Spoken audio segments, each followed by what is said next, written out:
श्रीमद् भगवत गीता के पास आपके हर प्रश्न का उत्तर है, चाहे आपकी कोई भी परेशानी हो, कोई भी इच्छा हो। श्रीमद् भगवत गीता आपके हर प्रश्न का उत्तर देती है, आपकी हर समस्या का हल देती है, चाहे वह परेशानी आपके मन की हो या धन की हो या आपके शरीर की हो या आपके रिश्तों की हो। आपको अपनी हर समस्या का उत्तर श्रीमद् भगवत गीता में जरूर मिलेगा। आज हम उसी श्रीमद् भगवत गीता के ऐसे 11 अनमोल उपदेश आपको बताएंगे जो आपकी पूरी जिंदगी बदल देंगे।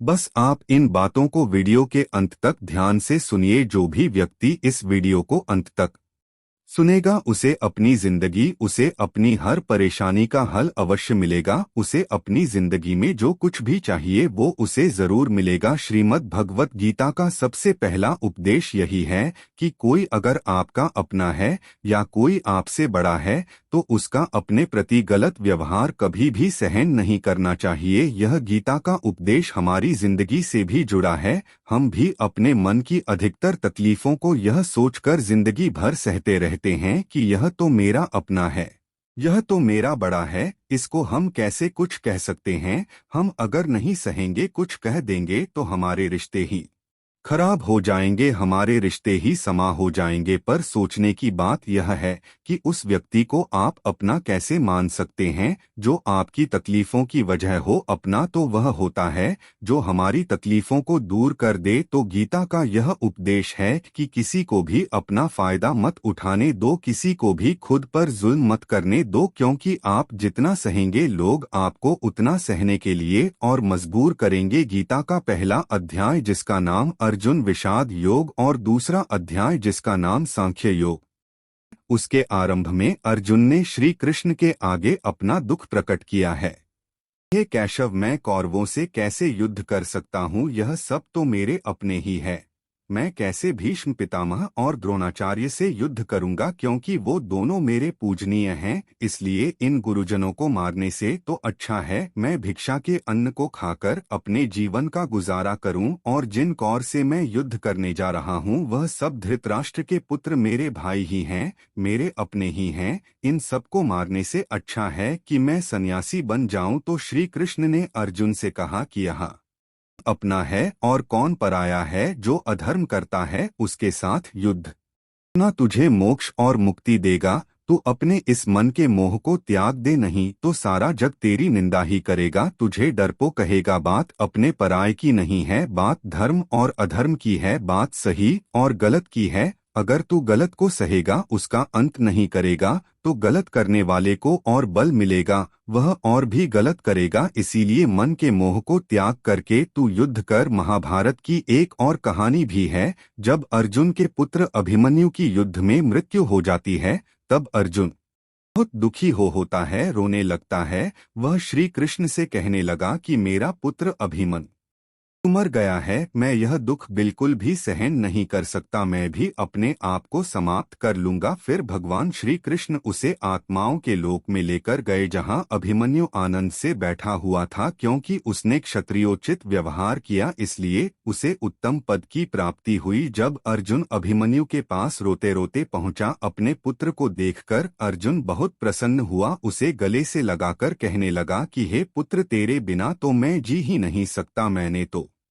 अपने जीवन की आशा का ही त्याग कर दिया है। तो अभिमन्यु कहने लगा कि आप कौन है? अर्जुन बोला, मैं तेरा पिता हूँ, तू मेरा पुत्र है। अभिमन्यु कहने लगा कि कौन पिता कौन पुत्र, मेरे हजारों जन्म हुए हैं, किसी जन्म में आप मेरे पिता बनते हैं और किसी जन्म में मैं आपका पिता बनता हूँ। आत्मा का ना कोई माता होता है ना कोई पिता होता है। जब अर्जुन ने देखा कि मेरा पुत्र मुझे पहचान भी नहीं रहा तो उसका सारा मोह खत्म हो गया। इसलिए गीता के इस उपदेश को ठीक से समझ लो कि यहाँ कोई अपना पराया नहीं है।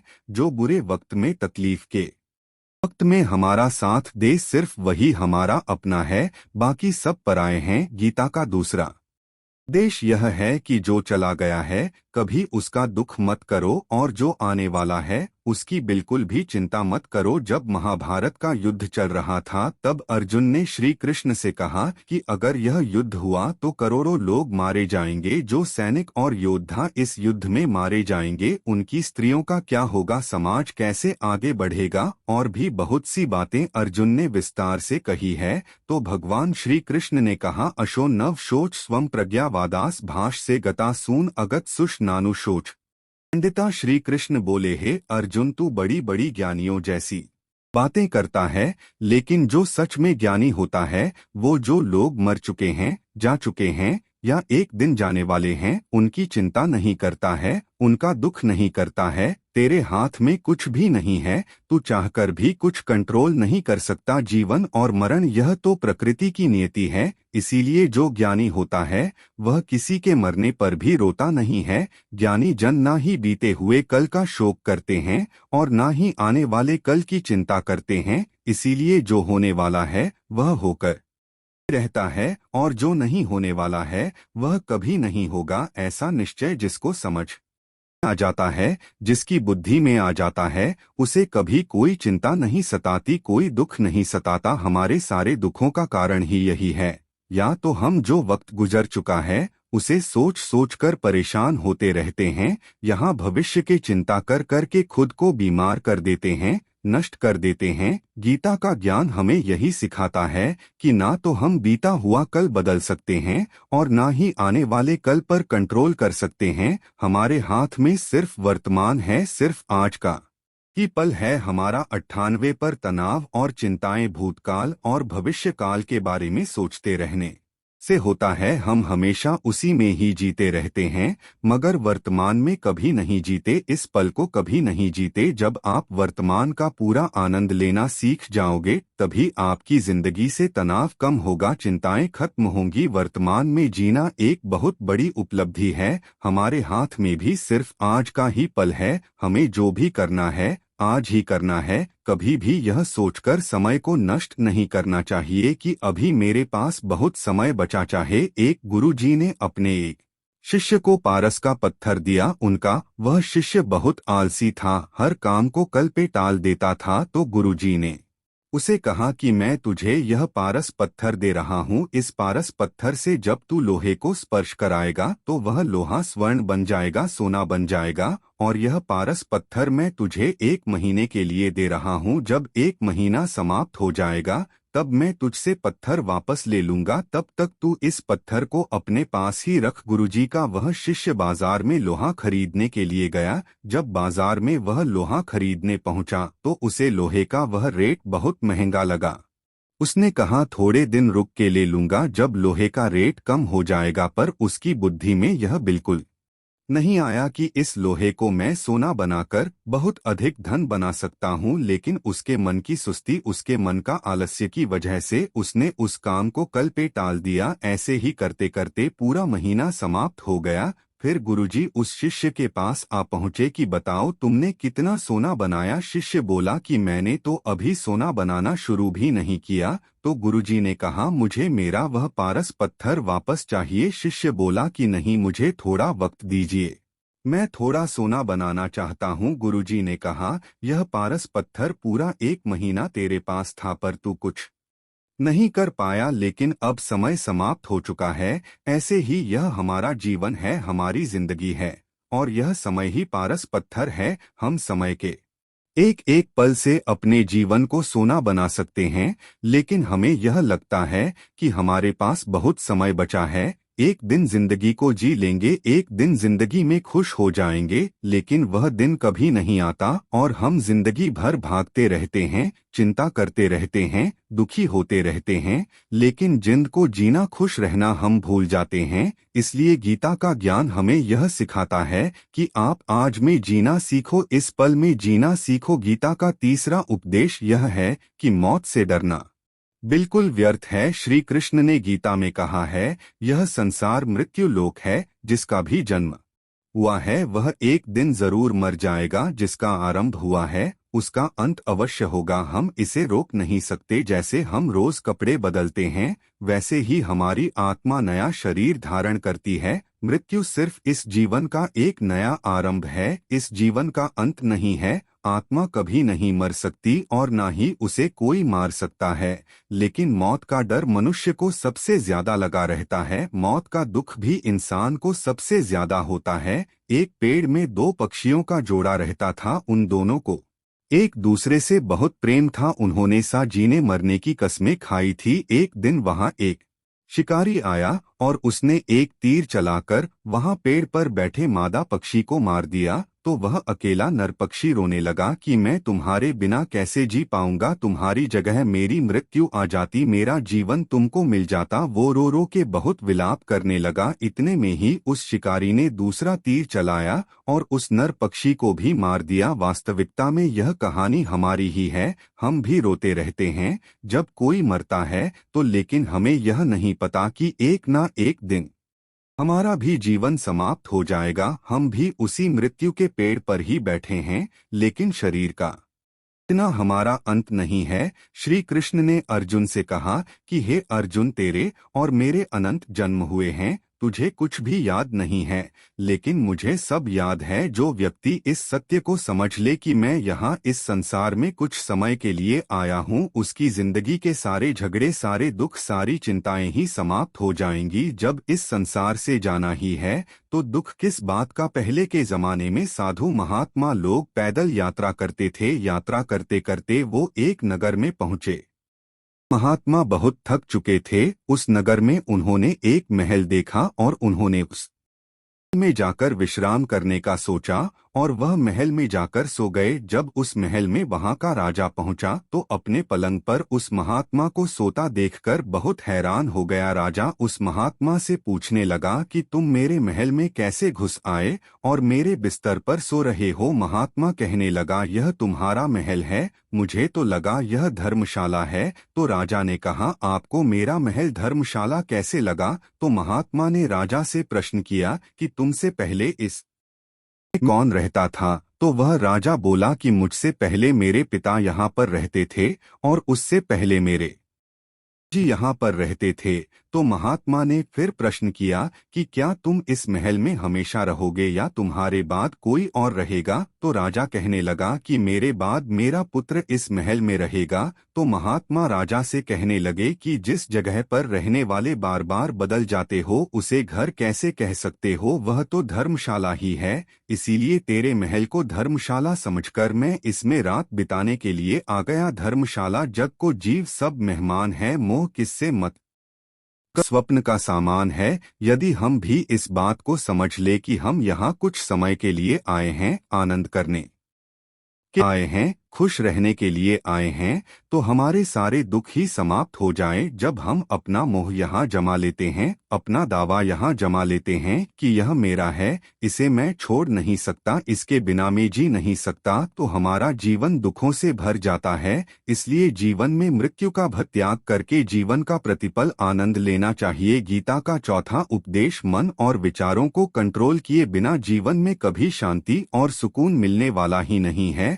अर्जुन ने श्री कृष्ण कहा कि मेरा मन सही गलत सब कुछ जानता है, फिर भी मेरे विचार और मेरा मन मुझसे नहीं होता। मैं जो करना चाहता हूँ वह कर नहीं पाता हूँ और जो नहीं करना चाहता हूँ वह मेरा मन मुझसे जबरदस्ती करवाता है। इसीलिए मैं बेचैन हो गया हूँ, मुझे शांति प्राप्त नहीं हो रही। तो श्री कृष्ण ने अर्जुन से कहा, उसके लिए तुझे अपने मन और विचारों से डिटैच होकर अपने मन और विचारों को सही दिशा में ले जाने की प्रैक्टिस करनी होगी, अभ्यास करना होगा। और यह एक दिन का काम नहीं है। जब तक तू अपने मन और विचारों की गुलामी का त्याग नहीं, कब तक तुझे जीवन में कभी शांति नहीं मिलेगी। एक राजा था, वह बहुत बेचैन और रहता था। एक दिन वह अपने गुरुजी के पास गया और उनसे कहने लगा कि मेरा मन बहुत बेचैन है, मैं बहुत परेशान हूँ, मैंने पूरे संसार को जीत लिया है, सब कुछ है मेरे पास, पर मैं खुश नहीं हूँ, मेरे मन में सुकून नहीं है, शांति नहीं है। तो गुरुजी ने राजा से कहा कि तुम्हारे नगर में अगर कोई ऐसा व्यक्ति है जिसने सुकून को प्राप्त कर लिया है, शांति को प्राप्त कर लिया है, तुम उसका एक बार कुर्ता पहन लो तो तुम्हारे जीवन में भी शांति आ जाएगी। बहुत प्रसन्न हो गया कि यह तो बहुत आसान काम है। वह अपने राजमहल में आया। आज सभा में वह सबसे कहने लगा कि आप लोगों में से जो भी शांत हो चुका हो, जिसे सुकून मिल गया हो, वह अपना कुर्ता मुझे दे दे। वह बदले में जितना भी धन मांगेगा मैं उसे दे दूंगा। सब लोग एक दूसरे का मुंह देखने लगे। पैसों का लालच आया, लेकिन सबको एक दूसरे की सच्चाई पता थी, क्योंकि किसी की जिंदगी में भी शांति और सुकून नहीं था। सब अपना सर झुकाकर वहां पर खड़े हो गए। फिर उस राजा ने पूरे नगर में ढंढोरा पटा दिया कि जिसे भी शांति प्राप्त हो सुकून प्राप्त हो चुका हो, वो मेरे पास आकर अपना कुर्ता दे दे। वह जितना देगा उसे उतना ही धन दिया जाएगा। लेकिन एक भी व्यक्ति ऐसा नहीं मिला जिसे शांति प्राप्त हो चुकी हो। वास्तविकता में जब कोई मरता है तब हम कहते हैं कि वो फला व्यक्ति आज शांत हो गया। कभी किसी जिंदा इंसान के लिए नहीं सुना कि एक जीता जागता इंसान शांत हो गया है। राजा के सैनिक पूरे शहर में ढूंढते रहे, फिर उन्हें पेड़ के नीचे एक महात्मा तपस्या करता दिखा, जिसके चेहरे पर एक शांति थी, सुकून था। वो सैनिक उस महात्मा के पास आकर पूछने लगे कि आपने शांति प्राप्त कर ली है, सुकून प्राप्त कर लिया है? महात्मा ने कहा, मैं पूरी तरह से शांत हूं। तो सैनिक उसे राजा के पास ले आए। राजा ने उस महात्मा से प्रश्न किया कि क्या आपको शांति और सुकून प्राप्त हो चुके हैं? वह महात्मा कहने लगे, महाराज, मैं पूरी तरह से शांत हूं। मुझे कोई चिंता नहीं, मुझे किसी चीज की लालच नहीं, मुझे कोई इच्छा नहीं है। तो राजा भी बहुत प्रसन्न हो गए कि आखिर वह व्यक्ति मिल ही गया जिसे शांति की प्राप्ति हो चुकी है, जिसे सुकून प्राप्त हो चुका है। तो राजा उस महात्मा से कहने लगे कि हे महात्मा, कृपया करके अपना कुर्ता मुझे दे दीजिए। बदले में आप जो मांग द मैं आपको दे दूंगा। वह महात्मा कहने लगे कि महाराज, सुकून और शांति तो मुझे मिल चुके हैं, लेकिन क्या करूं, मेरे पास कुर्ता ही नहीं है पहनने के लिए जो मैं आपको दे सकूं। जब राजा ने उस महात्मा की यह बात सुनी कि इस महात्मा के पास कुर्ता भी नहीं है